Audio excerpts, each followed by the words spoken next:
Baik, Assalamualaikum warahmatullahi wabarakatuh. Waalaikumsalam warahmatullahi wabarakatuh. Warahmatullahi wabarakatuh. Selamat siang, salam sejahtera untuk kita semua ya. Alhamdulillah hari ini kita dipertemukan untuk kembali ke kuliah. Hari ini kita kuliah videografi 1 ya. Nah, videografi 1. Adapun kuliah hari ini kita akan membahas beberapa pelajaran tentang materi videografi 1 ini. Saya bisa share screen. Tapi sebelum itu saya ingin absen dulu. Seperti biasa kita absen dulu.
Egi Winandi hadir? Egi Winandi hadir? Nggak hadir ya? Hafiz hadir? Hafiz siapa, Pak? Hafiz Yudita. Hadir, Pak. Hadir. Hadir, Pak. Nova? Hadir, Pak. Hadir, Pak. Danang Bayu? Hadir, Pak. Hadir, Pak. Rizky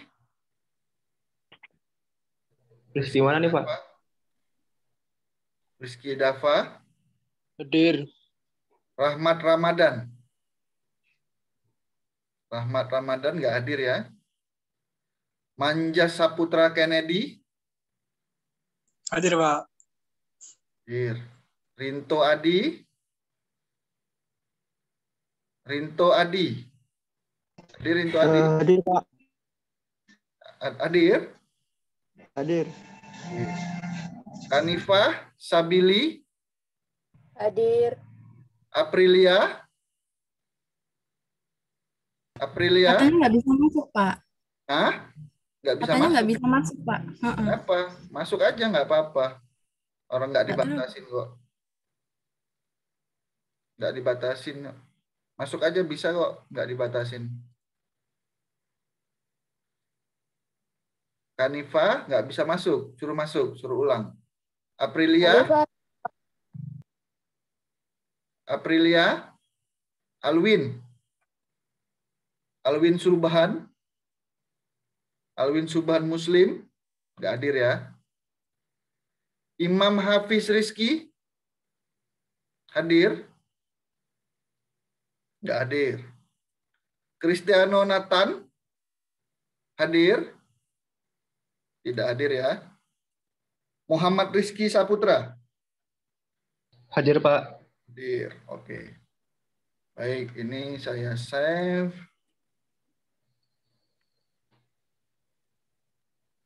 Save ya.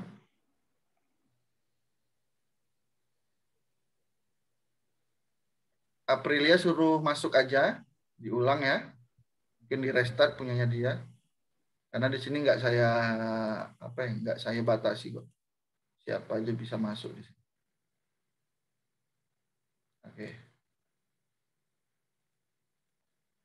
Baiklah, hari ini kita akan belajar bersama bagaimana tentang videografi itu apa sih? Videografi satu ini apa sih?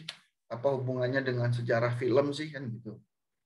Kemarin sudah sejarah film sama saya ya. Benar ya? Sudah ya? Sudah ketemu kita ya? Sudah, Mas. Tapi kita akan ulas sedikit. Nah, ini saya akan share screen. Saya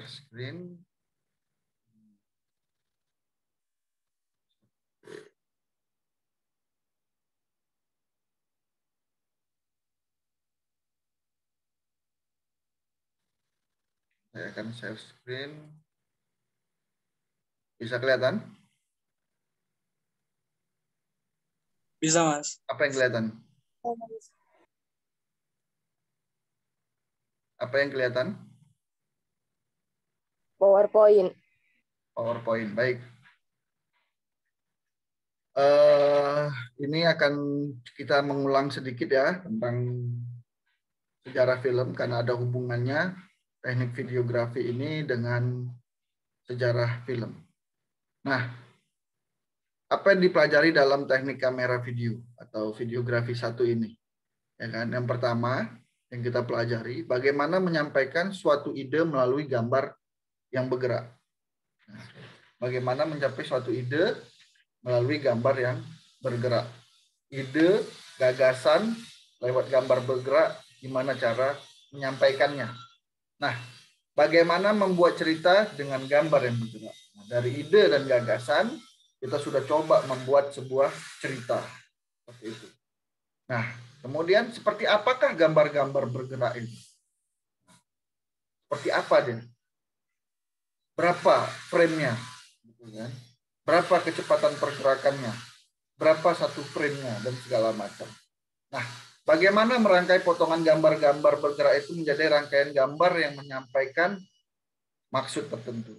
Nah, kita harus tahu gambar-gambar yang kita rangkai tadi supaya bisa menyampaikan maksud tertentu itu seperti apa. Jadi ini bagaikan sebuah media ya, media komunikasi. Ada pesan yang ingin disampaikan oleh gambar dan bagaimana kita menyampaikan pesan itu. Nah, selanjutnya sejarah film. Nah, karena videografi ini berkaitan dengan sejarah film, saya kupas sedikit ya dari sejarah film. Nah, Gord Eastman 1887 sampai 1891 ya, dia membuat gambar itu dapat direkam dengan film, ya kan? Dengan bahan nitroselulose yang kemudian dapat digunakan oleh Edison. Inilah awal bahan baku film yang kita kenal hingga ini. Nah, jadi kemarin saya jelasin bahwa Edison menemukan alat yang namanya kinetoskop, ya, menemukan alat yang namanya kinetoskop. Nah, di mana kinetoskop ini menggunakan film, ya kan? Yang dimana film itu ditemukan oleh George Eastman, ya kan?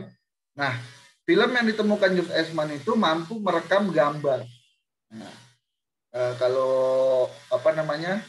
Kalau kita kenal dulu, kalau orang dulu kenalnya tuh Kodak, Fujifilm gitu ya, film-film yang jadul itu, yang analog banget itu. Nah, itu ditemukan oleh George Eastman. Dari situ Edison mengembangkan alat yang namanya kinetoskop itu. Nah, jadi gambar itu bergerak. Jadi satu foto, satu gambar, ada ratusan gambar, dia putar di kinetoskop, ya kan? Dia lihat seperti itu dengan kinetoskop hingga gambarnya bergerak. Nah, jadi ini kolaborasi antara Edison dan Eastman gitu. Ya kan? Bukan kolaborasi secara langsung ya, tapi ya seperti itulah. Kemudian penemuan Edison ini sampailah ke tangan Lumiere Brother, ya kan, antara Louis dan Augustine waktu itu ya. Nah, yang dimana Lumiere Brother ini dikenal juga dengan the father of cinematography atau bapak sinematografi dunia. Nah, kemarin sudah saya ceritakan sedikit kenapa sih dia menjadi bapak sinematografi, bapak film gitu. Kenapa sudah saya ceritakan sedikit. Dia itu membuat sebuah perubahan baru di mana alat dari Edison tadi diulik ya, dirombak dan diaplikasikan sehingga bentuknya seperti proyektor. Nah, kemudian dia merekod sebuah gambar ya, merekod sebuah gambar yang dimana gambarnya tersebut dia pertontonkan lewat alat tadi yang kayak proyektor tadi, kemudian di tempat sebuah kafe di Paris.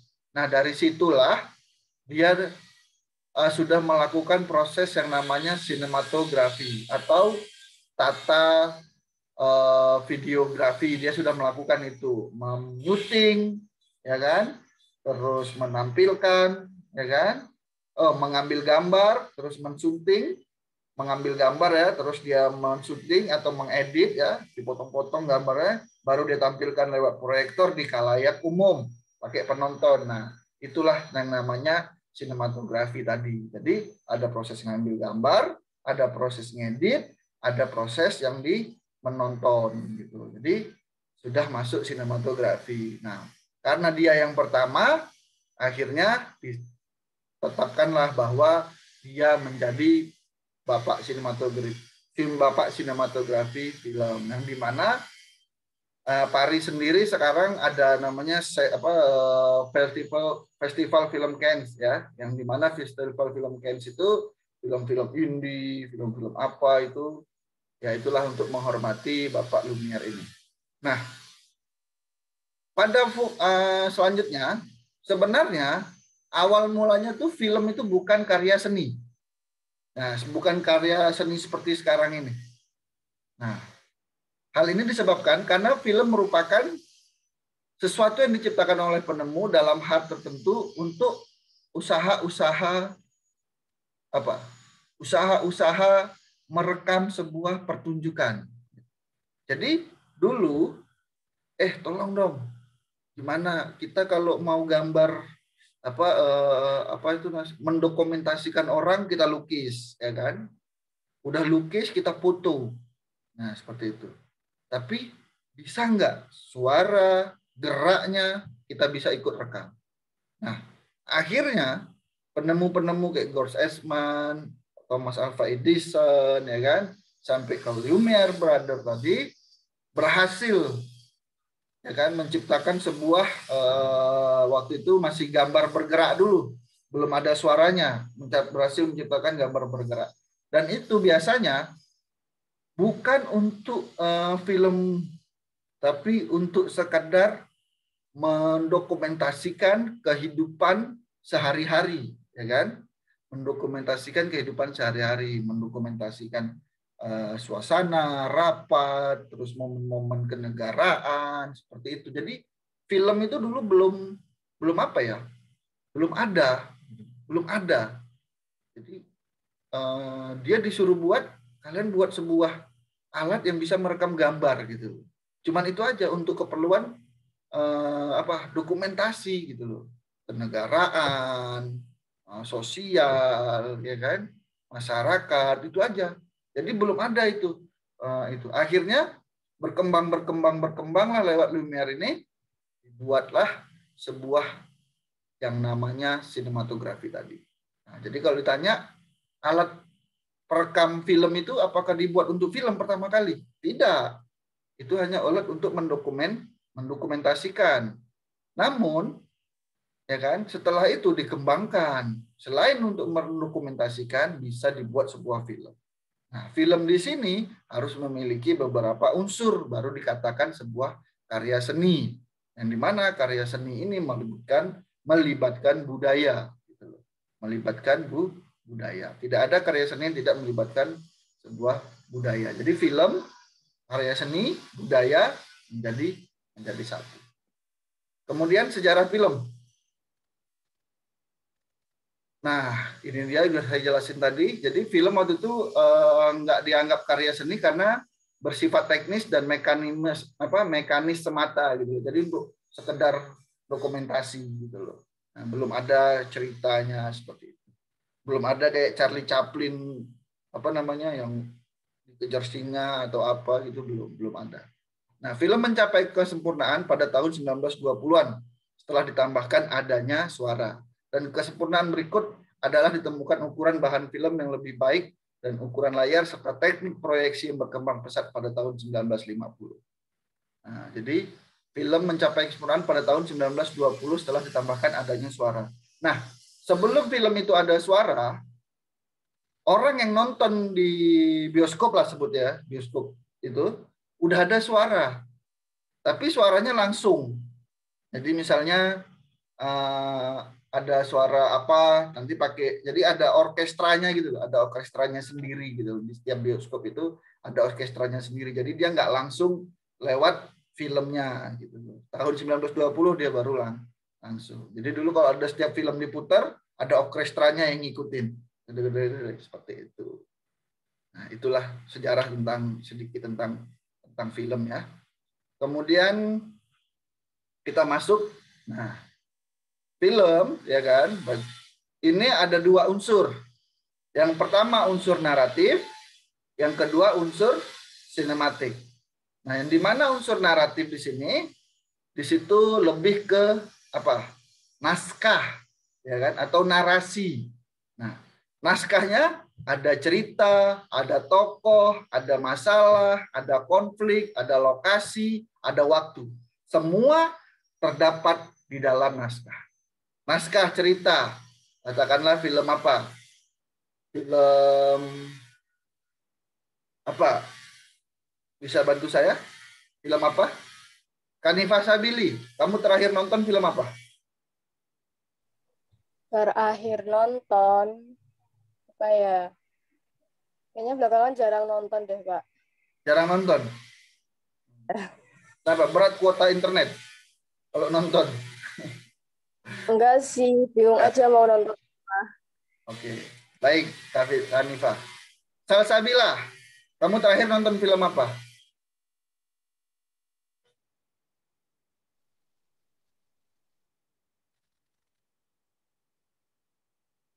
Buka dulu. Mic-nya buka dulu.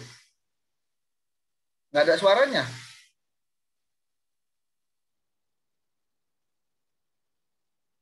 Nggak ada suaranya, Salsa.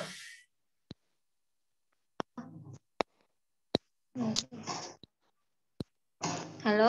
Ya, terakhir nonton film apa? Saya jarang nonton film, Pak. Oh, yang terakhir nonton film apa? Kalau jarang kan berarti masih nonton. Terakhir sih Train to Busan. Apa? Train to Busan. Nah, bagaimana sinopsisnya? Ingat nggak kamu? Sinopsisnya apa ya? Nggak ingat ya? Nggak inget, Pak. Nggak ingat. Oke, Muhammad Rizky, terakhir nonton film apa? Terakhir malam sih Pak, nonton Mortal Kombat Pak. Mortal Kombat. Sinopsisnya gimana ceritanya? Fantasi action itu ya? Genrenya? Iya. Nanti kalau diceritain spoiler nggak Pak? Cerita aja coba. Sinopsis aja, sinopsis. Jadi, aduh lupa nama karakternya Pak. Ya. Jadi apa? Dia ini apa? Keturunan orang tua. Keturunannya ini dibunuh terus dia balas dendam. Intinya sih gitu Pak. Oh, jadi urusannya balas dendam gitu ya. Nah, di film Train to Busan, di film Mortal Kombat ya, itu ada unsur naratifnya, ada unsur naskahnya. Naskah ini panduan sebuah film, ya. Panduan sebuah film atau yang disebut dengan kompasnya film ini adalah naskah. Nah, seperti itu. Panduan film ini adalah naskah. Di mana naskah itu ada cerita. Nah, tadi ceritanya kalau yang Mortal Kombat cerita tentang balas dendam. Ya kan? Dia fantasi action genrenya. Ceritanya tentang sebuah balas dendam. Tokohnya di situ ada siapa? Ada Sub-Zero. Ada nggak Sub-Zero? Ada. Ada nggak, Rizky? Ada Raiden ya, ada Ya, Pak. Raiden. Terus ada apa namanya? Ada siapa tuh yang kungfu? Siapa namanya? Siapa namanya? Ada Liu Raptor. Kang. Liu Kang. Ada Raptor nggak? Raptor. Ada Scorpio, ya kan? Nah, itu tokoh-tokohnya di situ. Nah, kemudian ada masalahnya, gitu. Terjadi masalah dendam, ya kan? Dibunuh dan membunuh kan gitu. Nah, terus ada konfliknya. Wah, pasti seru nih kalau action gini, tahu konfliknya luar biasa nih ya. Ada yang berbau fisik, psikis, ya kan? Konflik-konflik seperti itu. Terus ada lokasinya, ada waktunya. Disitulah unsur naratif. Nah, unsur naratif. Jadi kalau kita mau buat sebuah naskah, kita harus ya kan tahu cerita. Cerita itu datangnya dari mana? Dari ide. Ide terus melahirkan gagasan. Gagasan ditumpahkan menjadi sebuah cerita. Begitu cerita, terdapatlah di situ nanti ada tokoh. Nah, nggak cukup dengan tokoh, ada masalah, ya kan? Film kalau nggak ada masalahnya nggak enak. Nah, masalah di sini atau konflik ya, masalah dan konflik di sini nanti dirangkai. Nah, dirangkai. Nanti yang namanya itu dramaturgi. Nah, bagaimana masalah itu dibuat naik turun, akhirnya endingnya naik terus selesai. Atau di awal dia biasa datar, di tengah nanti dia turun, di terakhir dia naik selesai. Atau naik di awalnya. Jadi tegangnya itu di awal. Begitu awal pembukaan adegan, langsung pukul-pukulan. Ya kan? Terus di akhirnya baru turun. Bisa seperti itu. Contohnya film The Raid ya. The Raid itu di akhir tinggi dia. Baru selesai. Jadi dramaturginya itulah bagaimana memainkan masalah itu dalam sebuah durasi film. Ya kan? Nanti ada opening, ada apa namanya, ada tengah, ada akhir. Nah, di mana dia mau naruh banyak dari konfliknya atau ketegangannya dia mau taruh di mana. Udah pernah nonton film The Raid? Udah pernah nonton film The Raid? Imam Manjas. Udah pernah nonton film The Raid, Manjas? Udah, Pak. Udah ya. Nah, itu kan dari tengah sampai akhir dia mulai tegang. Mulai disitulah action-actionnya baru ditutup. Jadi buat film juga kita mau naruh tegangnya di mana, masalah atau konfliknya itu di mana, di awal kah, di tengah kah, di akhir kah. Nah itu nanti kita pelajarin di yang namanya dramaturgi. Kemudian ada lokasi. Nah lokasinya manakah, gitu kan? Lokasinya, kalau lokasinya di Indonesia berarti melibatkan budaya Indonesia. Budaya Indonesia tuh jangan bayangkan hanya budaya kayak tari-tarian, kayak apa, kayak tempat wisata, jangan bayangkan gitu budayanya. Itu termasuk, tapi jangan bayangkan itu. Nah, kalau lokasinya Indonesia, berarti budayanya makannya makan nasi, rumahnya genteng apa namanya, genteng pelentong, gitu ya kan. Terus kendaraannya banyak motor, gitu loh, seperti itu dan segala macamnya. Nah, itulah yang menandakan lokasi, ya kan? Lokasi mencerminkan budaya. Coba syutingnya di Paris gitu kan, jarang motor, banyak sepeda, banyak orang jalan, cuacanya berkabut, gentengnya nggak tahu genteng apa di sana, temboknya gede-gede, bangunannya tinggi-tinggi. Nah, itu budaya di sana seperti itu. Kalau di kita, budaya kita, kalau dia syuting di Indonesia, kayak The Raid gitu ya, The Raid itu lihat budayanya, dia makan nasi, ya kan, terus orang bicaranya banyak logatnya, ada yang dari timur, ada yang dari Jawa, ada yang dari Sumatera, segala macam, banyak logatnya di situ. Nah, itulah budaya. Jadi, lokasi dalam naskah kita itu harus diungkapkan budayanya seperti apa. Ini nanti ada hubungannya dengan artnya gitu loh.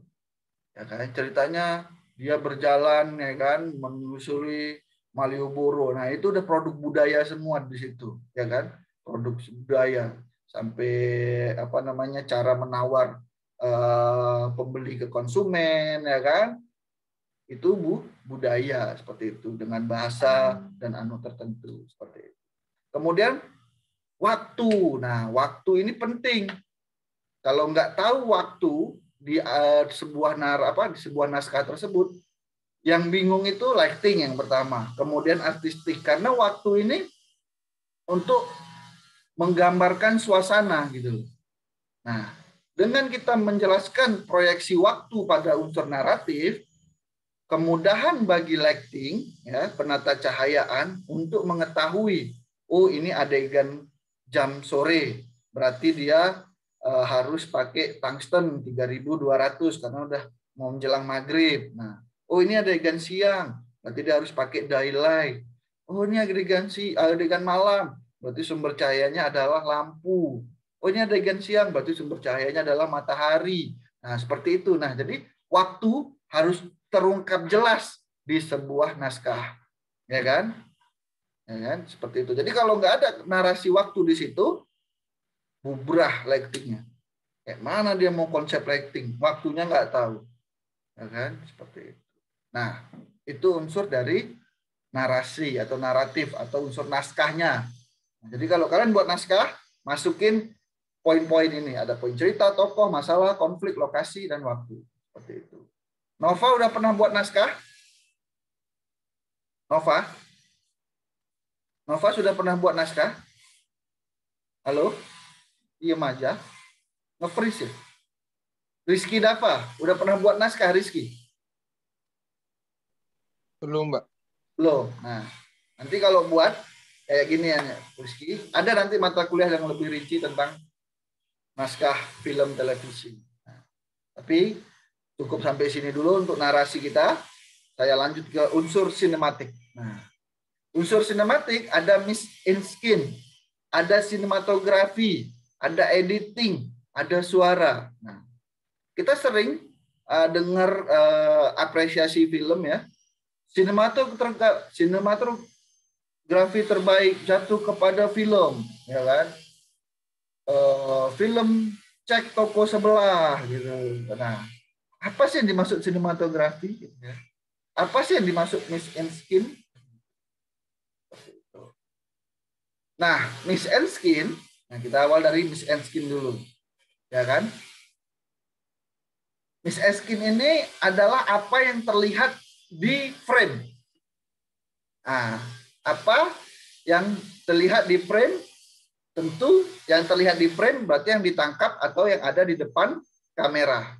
Nah, jadi apa yang diambil sama kamera itu adalah mise en scène atau dibaca mise en scène.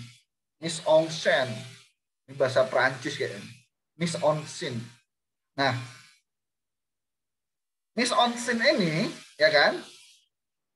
Apa yang ada di depan kamera, apa yang ada di apa yang terekam oleh kamera.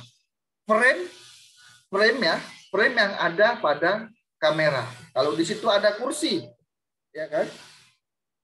Ada artisnya, ya kan? Ada apa lagi? Ada artistiknya. Ada artis, ada apa? Ada artis, ada artistik, ya kan? Terus artistik tadi ada peralatan-peralatan kayak properti, ya. Artis tadi bisa 1 orang, 2 orang, 3 orang, dan segala macamnya. Nah, dari situ, ya kan? Kita ambil sebuah frame, ya kan? Nah, frame itu, gambaran itu disebut mise en scène tadi. Nah, kemudian dari mise en scène ini ditentukan, kita tahu ini film apa. Kalau artisnya pakai baju wardrobe ya, wardrobe itu masih terbagian dari artistik ya. Nah, kalau wardrobe-nya dia pakai bajuan tentara, berarti ini adegannya film tentara atau film perang gitu loh. Kalau film horor berarti suasananya yang mencekam. Nah, suasana yang mencekam pada sebuah mise en scène ini bisa ditambahkan dengan unsur penata cahayaan. Nah, jadi ada artis, ada artistiknya, kemudian ada penata cahayaannya. Penata cahayaan atau lighting sangat membantu dalam membangun suasana suram, mencekam, horor, gembira, dan lain sebagainya. Nah, kemudian pemain dan pergerakannya. Nah, jadi pemain tersebut mulai acting. Kalau horor, dia adegannya takut, ya kan? Horor, dia adegannya takut. Nah, kalau dia senang, adegannya ketawa, kan gitu. Pergerakannya dia ketawa, menari dan segala macam. Make up, ya kan? Menentukan. Nah, dia sedihkah, senangkah, seperti itu. Beda make up mendatangi orang meninggal, ngelayat gitu ya, sama make up mendatangi pernikahan. Dari kostumnya beda, tata riasnya beda. Nah, jadi Miss On Skin di sini ada artistik yang terhubung oleh setting, kan? Ada latarnya. Kalau latarnya rumah tua, gebyok, lukisan tua, pernak-pernik tua gitu kan. Terus ditambah cahayanya dominan merah untuk membangun suasana seram, ditambah tadi ruangannya tadi yang banyak alat-alat tua atau antik tadi ya. Terus ditambah lagi pergerakan pemainnya merinding gitu deh, merinding gitu kan. Terus pergerakannya takut begitu masuk rumah itu. Terus ditambah make up-nya lagi, baik make up artis maupun make up hantunya yang sangat bagus, bahkan kostumnya juga bagus. Hingga akhirnya apa? Apa yang ditangkap oleh kamera ada nilainya di situ. Apa nilainya? Membangun suasana horor di situ. Nah, kena nggak suasana horornya? Kena banget. Ruangannya banyak laba-laba, apa jaring laba-laba, terus gebyok, terus wah macam-macam lah, horor lah, antik, ya kan? Ada bekas tempat celah, ada bekas tempat bakar dupa gitu kan, di setting kayak gitu. Terus lightingnya juga suram, ada merahnya, orange-nya gitu kan. Ditambah lagi gun smoke ya kan. Dari peralatan itu ada gun smoke, tipis asap gitu. Terus artisnya atau figurannya ketakutan, masuk situ ketakutan, merinding. Kalau ada dua saling pegangan kayak gitu. Akhirnya ditambah make up figurannya yang biasa aja, jadi nggak menor-menor banget, jadi ekspresi takutnya kelihatan. Nah, ditambah begitu kemunculan hantunya, make up-nya, kostumnya, tata rias wajahnya luar biasa bagusnya, dalam arti kata horornya dapat ya, rambutnya gini, matanya hitam semua, terus mukanya putih pucat. Nah itu begitu akhirnya figuran yang masuk tadi sama hantunya ketemu. Nah hantunya ditakutin ya kan, ketakutan nih, figuran ini takut banget nih kan, akhirnya seperti itu. Nah itulah yang terbaca sama Miss On Skin tadi yang di depan layar seperti itu, depan kamera atau dalam frame seperti itu. Nah jadi kalau dibaca, kalau apa itu Miss On Scene gitu kan? Miss On Scene adalah perpaduan dari setting, lighting, ya kan, figuran atau artis dan make up. Make up ini ada kostum, ada tata rias wajah, termasuk dari artistik juga. Settingan juga termasuk dari artistik, ya kan, bisa properti dan segala macam. Nah, 4 unsur ini yang ada di Miss On Skin, yang dapat kita tahu bahwa ini film apa, ini lagi ceritanya bagaimana. Oh, ini ceritanya lagi senang. Di situ ada pohon, di situ ada dia pakai selendang menari-nari, terus lightingnya warna-warni, terus figurannya, aktingnya nyanyi, ya kan? Tuh, kayak nyanyi kuci-kuci hotahian gitu kan lagi bahagia. Nah, itulah Miss On Scene-nya di situ. Jadi kalau kalian tanya, kalau ditanya apa tuh Miss On Scene, ada setting, lighting, figuran, make up yang dimana itu terdapat dalam suatu frame yang ada di depan kamera sehingga menghasilkan suasana. Nah, dengan suasana itu kita tahu bahwa terjadi sebuah film apa, terjadi sebuah adegan apa, seperti itu ya. Bisa dipahami nggak di sini? Rizky bisa paham? Rizky Muhammad Rizky?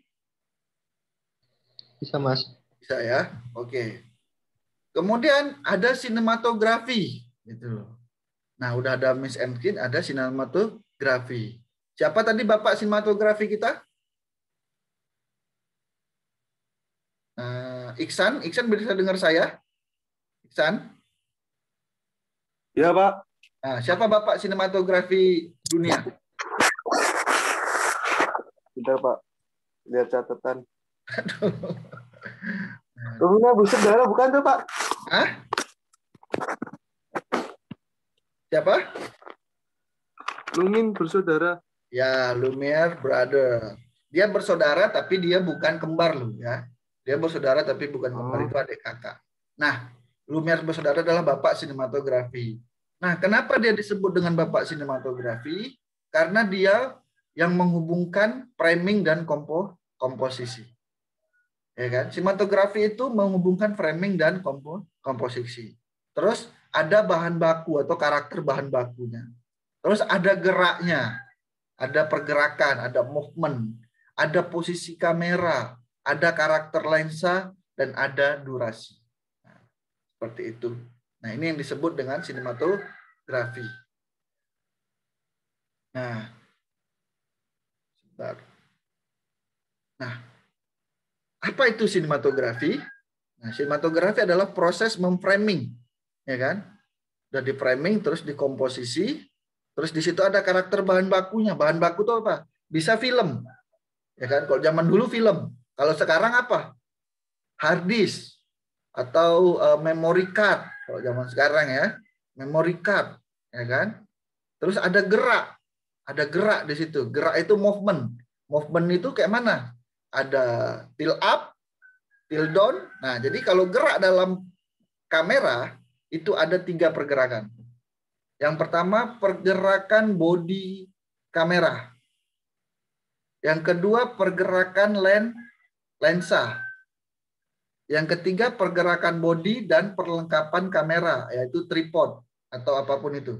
Nah, saya bahas pergerakan yang pertama.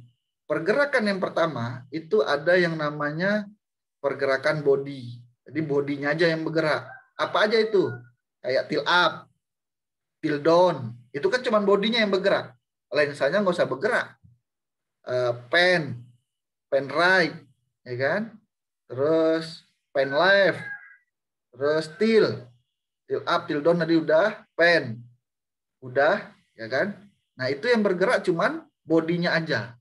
Kemudian yang bergerak lensanya aja, bodinya tetap, lensanya bergerak apa? Zoom in, zoom out, fokus in, fokus out. Nah itu yang bergerak lensanya aja, bodinya diam. Ada yang bergerak bodi dan perlengkapannya. Contohnya apa? Track in, track out, ya kan? Swing, swing in, swing out. Track in itu apa? Track in itu yang pakai dolly track. Jadi kameranya maju. Kameranya maju mendekati objek. Ya kan? Kameranya, kameramennya, tripodnya maju di atas rel mendekati objek. Nah, jadi dia bergerak saat perlengkapan kameranya, saat kameramen bergerak. Nah, kemudian ada track in ya maju, ada track out mundur. Terus ada swing yang pakai Jimmy Jeep atau portal di swing gitu. Jadi portalnya dan kameranya ikut bergerak. Jadi ada 3 pergerakan kamera: body, lensa, body, dan peralatannya. Nah, kemudian posisi kamera, posisinya bagaimana? Ada yang eyes level, yang sejajar sama mata, ya kan? Ada yang posisinya eyes level, terus eyes level, terus high angle dari atas. Terus ada yang kebalikan dari high apa? Low angle. Low angle dari bawah. Kemudian ada komposisi eye of bird atau mata burung pakai drone. Nah, jadi komposisi drone itu bukan gambar drone namanya, tapi eye of bird atau mata burung. Nah, jadi kalau pakai drone itu komposisinya nama mata burung. Kemudian ada warm of view. Jadi komposisi dari cacing itu loh. Dari bawah tanah. Dari bawah tanah ke atas banget. Bukan, beda sama low angle. Low angle agak bersudut. Tapi kalau warm view ini kayak kita berbaring di tanah terus pandangan kita ke atas. Kebalikan dari eye of bird. Kebalikan dari mata burung. Seperti itu. Nah itu adalah posisi kamera. Terus Ada karakter lensa. Nah, lensa juga besok kita bahas minggu depan. Lensa berapa macam lensa? Ada wide, ya kan? Ada medium, ada tele, ada makro, dan macam-macam. Besok kita bahas berapa milimeter, fokus lengthnya berapa, dan segala macam. Besok kita lebih detail di lensa, ya. Kemudian ada durasi. Nah, berapa menit, berapa detik, berapa frame kita ngambil gambar itu. Nah, berbicara durasi di sini, kalau kalau di bentar saya share screen.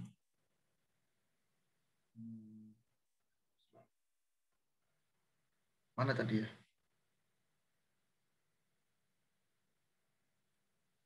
Stop share. Nah, kita berbicara durasi. Nah, kalau berbicara durasi, di dalam sebuah rekaman video atau film, kita akan menemukan seperti ini.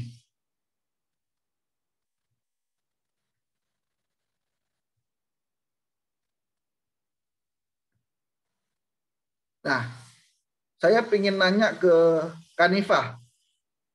Nah, ini durasi ya, kita berbicara durasi. Ya. Nah, kira-kira kalau ini saya dibaca berapa ini? Sebentar. Ya.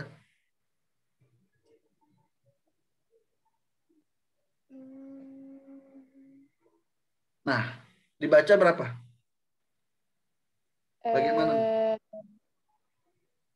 1 jam 3 menit 4 detik 23 second kali. Detik sama second bedanya apa?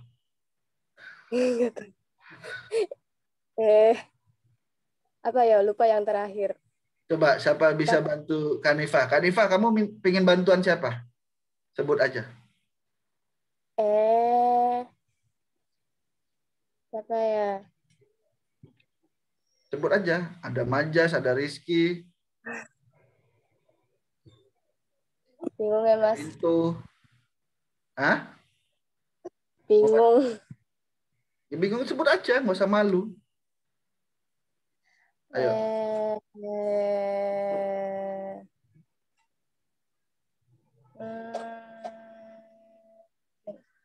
Sebut aja namanya. Nggak usah. Rahmat. Nah, Rahmat. Rahmat, bisa bantu Kanifah, Rahmat? Rahmat. Pak. Nah, kamu dipercaya untuk membantu Kanifah. Silakan Rahmat. Gimana ini bacanya? 1 jam 3 menit 4 detik. Belum tahu juga, Mas, saya. Nah, kok belum tahu? Nah, jadi durasi di film atau di video ini dibaca 1 jam 3 menit 4 detik 23 frame. Yang terakhir dibaca frame. Nah, frame itu adalah satuan gambar pada 1 detik pengambilan gambar. Kalau format PAL, ya, 1 detik itu ada 25 gambar di situ. Sehingga 1 detik ada 25 gambar sehingga dia menjadi video saking cepatnya. Kemarin saya bilang video itu adalah gambar yang bergerak. Jadi gambar yang 1 detik itu tersusun 25 kalau dia PAL ya. Kalau dia NTSC 29, ya kan? Nah, PAL ini 1 detik ada 25 gambar. Bayangkan, 1 detik pergerakan ada 25 gambar bergerak. Ya kan? Akhirnya menjadilah sebuah gambar. Nah, begitu dia masuk 23, 24, 25, selesai, nambah detiknya jadi 5 detik gitu loh. Jadi 23 ini adalah frame ya. Frame. Nanti kita bahas bagaimana frame itu. Ini bisa lihat gambar PPT-nya? Belum. Belum ya. Saya share lagi PPT-nya. Nah, udah bisa lihat PPT-nya? Sudah, Mas. Nah, Framing, pembingkaian. Di pembingkaian itu ada aspek rasio, ya kan? Ada standar TV 4:3. Ada standar widescreen atau HD 16:9. Terus ada cinemascope, ada 1:1,85. Seperti itu. Ini aspek rasio. Jadi kita mau mutarnya di mana? Kalau kita mau mutar di TV, ya kan? Tapi sekarang TV udah kebanyakan HD. Udah kebanyakan 16:9. Nah, itu. Kalau bioskop, sinematoskop, nah ini 1:1,85 seperti itu. Ini aspek rasio. Jadi kalau dulu di TV 4:3 karena TV dulu kotak-kotak. Nah, tapi kalau sekarang udah jarang TV kotak-kotak. Pasti diputarnya widescreen atau HD sekarang. Adapun yang kotak nanti akan terkompres ya. Nah, kemudian ada franchise. Nah, franchise itu ada atau yang disebut dengan tipe offshot ya, franchise atau tipe offshot atau tipe offshot. Nah, ada wide shot. Wide shot itu lebar, extreme long shot itu sangat lebar ya. Ini nanti besok saya akan bahas di pertemuan selanjutnya. Lebih detailnya, contoh gambarnya sebagai apa, dan ini bisa jadi tugas kalian nanti untuk mengambil komposisi atau frame size ini. Besok, tapi pertemuan ke depan ya, bagaimana sih long shot gitu kan, bagaimana sih medium shot, seperti itu kita bahas. Nah, jadi frame size atau type of shot ini ada wide shot, extreme long shot, medium long shot, medium close up, big close up, extreme close up, makro, ya kan, dan segala macamnya. Nah, baik, sampai sini ada yang ingin bertanya? Saya persilahkan kalau mau bertanya.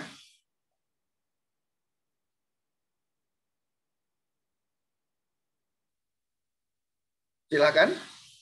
Kalau nggak bertanya, berarti saya yang bertanya nanti. Silakan. Jangan malu-malu.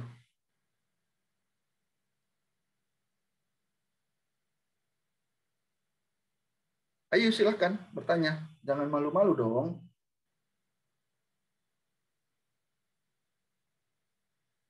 Lagi mikir ya?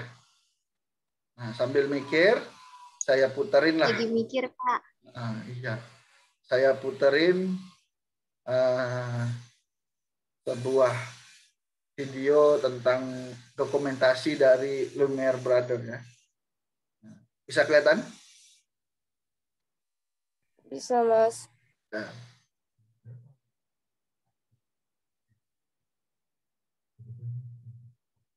Ini orang keluar dari factory, dari pabrik ya.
Oke.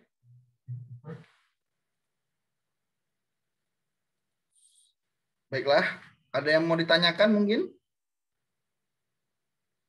Silakan kalau ada yang mau bertanya.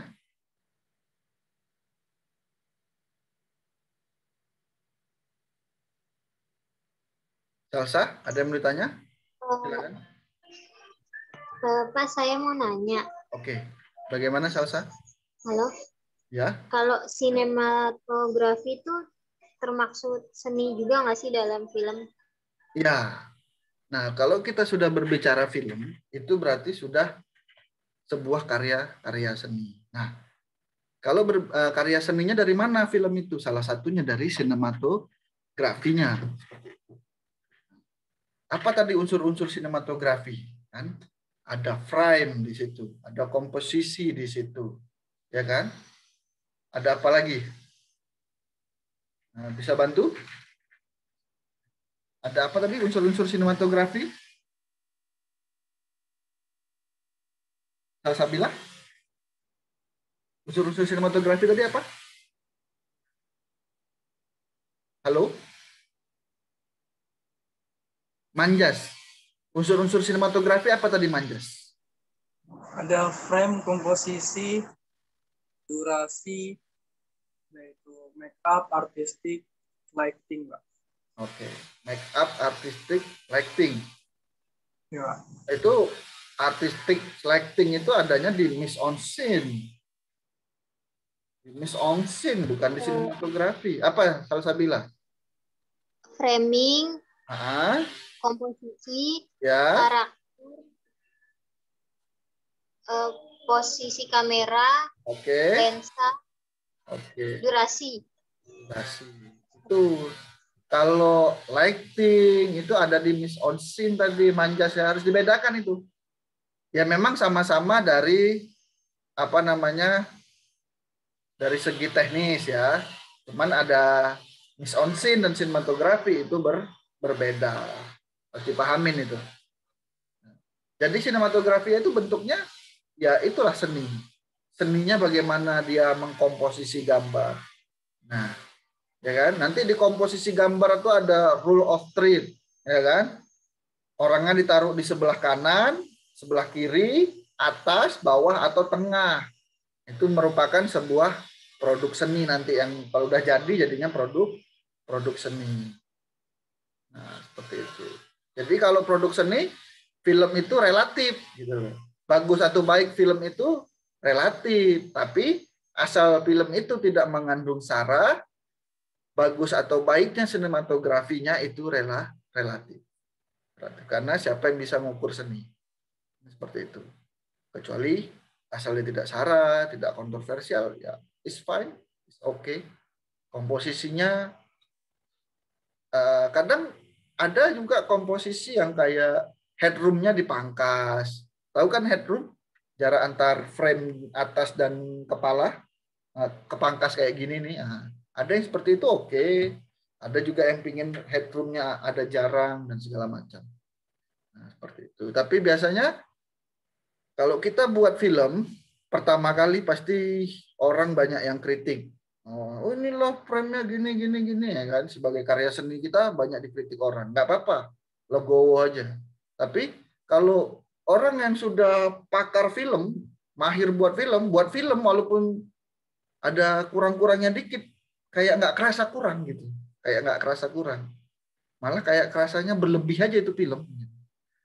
Nah, jadi kalau kita dengan pengalaman kita, dengan jam terbang kita, nanti disitulah timbul sense kita dalam membuat film itu timbul. Sehingga kalau udah keluar sense kita, kesalahan kecil itu dianggap hal yang baik malah disebut bisa dikatakan hal yang tak terlihat.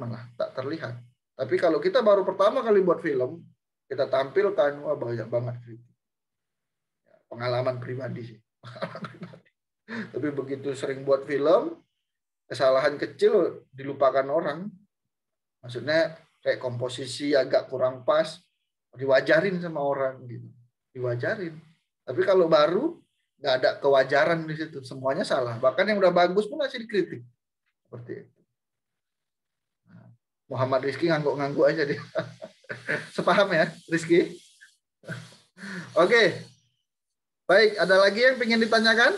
Kanifah, kamu ingin nanya? Enggak, Mas, belum kepikiran. Oh, belum kepikiran ya, masih muatannya masih banyak ya, harus diproses ya. Lagi di render ya, lagi di render di brain. Oke, kalau nggak ada pertanyaan, terima kasih untuk hari ini, perkuliahan hari ini. Tetap jaga kesehatan, tetap jaga jarak, cuci tangan, pakai masker untuk menghindari virus corona. Saya akhiri pertemuan hari ini. Saya ucapkan terima kasih. Assalamualaikum warahmatullahi wabarakatuh. Waalaikumsalam warahmatullahi wabarakatuh.